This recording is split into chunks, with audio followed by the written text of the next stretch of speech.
नमस्कार,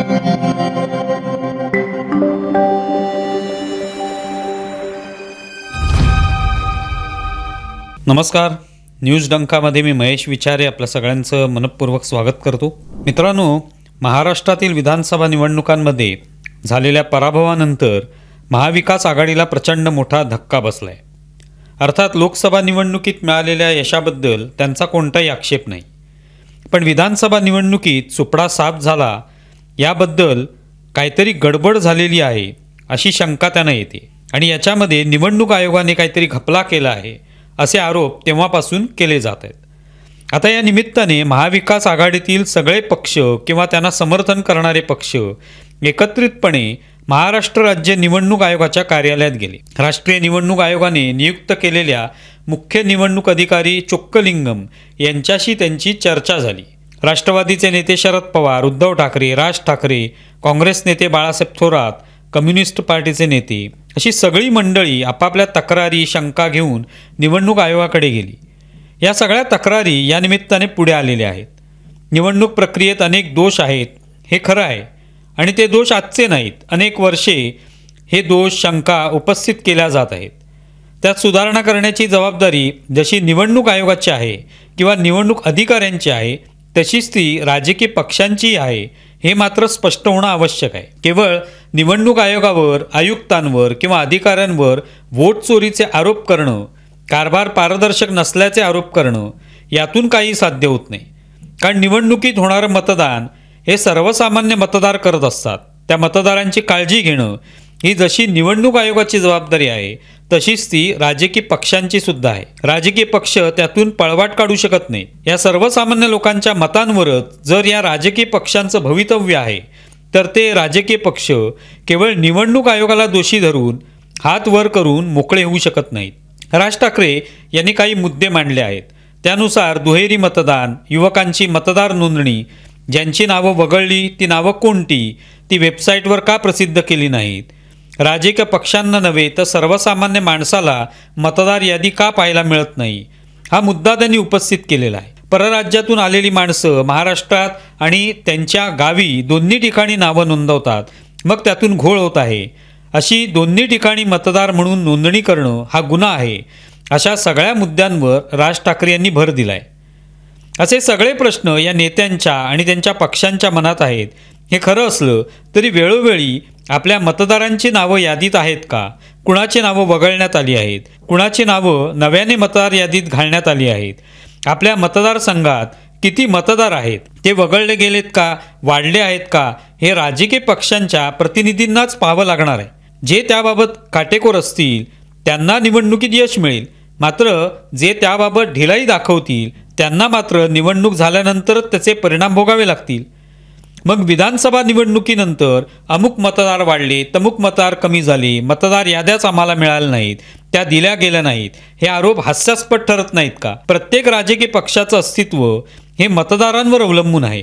त्यांना सत्तेत यायचं आहे ते याच मतदारांच्या जोरावर। मग त्या मतदारांची काळजी घेणं, आपल्या मतदारसंघात किती मतदार आहेत, त्यात काही घोळ झालेला आहे का, हे पाहणंही त्यांचंच काम असलं पाहिजे।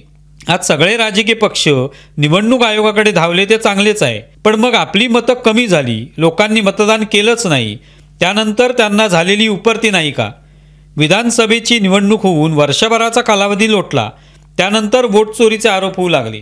मग अशा सगळ्या शंकांचं निरसन करण्यासाठी प्रत्येक पक्षानं स्वतंत्रपणे निवडणूक आयोगाशी समन्वय राखणं, आपल्या शंका दूर करणं, त्याची उत्तरं शोधणं आणि त्यानंतरही निवडणूक आयोग काही पावलं उचलत नसेल तर मीडियाच्या माध्यमातून आरोप करणं हे सहज शक्य आहे।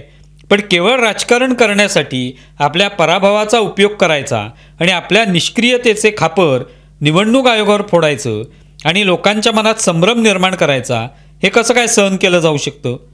आता बिहारमध्ये निवडणूक होणार आहे, त्याआधी तिथे SIR मोहीम राबवण्यात आली आणि तिथल्या मतदारांचा आढावा घेण्यात आला।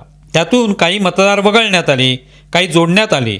आता ही सगळी प्रक्रिया पूर्ण झाल्यानंतर निवडणूक आयोगाने आवाहन केलं होतं की या संदर्भात काही शंका असतील, कुणाची नावं वगळण्यात आली त्याबद्दल काही तक्रारी असतील तर दाद मागा। पण या संदर्भात बिहारच्या अंतिम मतदार यादीच्या बाबत एकही शंका कोणत्याही पक्षाने उपस्थित केली नाही। जर कुणालाही काही शंकाच नसतील तर मग निवडणूक आयोगावर केवळ राजकीय फायद्यासाठी आरोप करण्यात काय अर्थ आहे? आता बिहारच्या निवडणुकीत जे काही निकाल लागतील त्यावरून जर पुन्हा अशी राळ उडवण्यात आली की आमच्या पराभवाला निवडणूक आयोगच जबाबदार आहे, तर त्या आरोपांना काडीचाही अर्थ उरत नाही. कारण जेव्हा संधी असते तेव्हा राजकीय पक्ष बघ्याची भूमिका घेतात आणि पराभूत झाल्यावर मात्र निवडणूक आयोगाला दोष देतात. रोहित पांडे नावाच्या सर्वोच्च न्यायालयातील वकिलांनीच याचिका करत काँग्रेसने निवडणूक प्रक्रियेबद्दल ज्या शंका कुशंका उपस्थित केलेल्या आहेत त्यासाठी एक विशेष समिती स्थापन करावी आणि त्याची चौकशी करावी अशी मागणी केलेली आहे. त्या याचिकेला न्यायालयाने केराची टोपली दाखवली.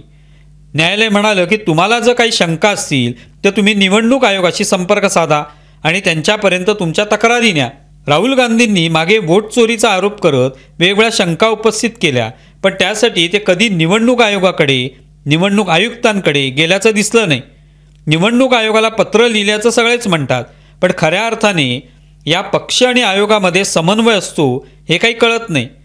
एकीकडे लोकशाही वाचवण्याचा आपण प्रयत्न करत असल्याचं म्हणायचं आणि दुसरीकडे लोकशाहीतील निवडणूक आयोगासारख्या संस्थेला चोर म्हणून मोकळवायचं. पण त्यांच्याकडूनच काही खरोखरच चोरी झाली असेल तर ती त्यांना दाखवायची नाही. हे कसं चालेल?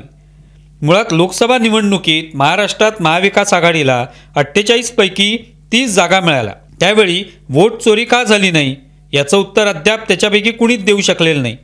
त्या निवडणुकीत भाजपाला 400 पार जागा मिळतील अशी अपेक्षा असताना 240 जागा मिळाल्या. मग त्याबद्दल विरोधी पक्ष गप्प का राहिले? वोट चोरी होत असती तर ती लोकसभा निवडणुकीतही दिसली असती.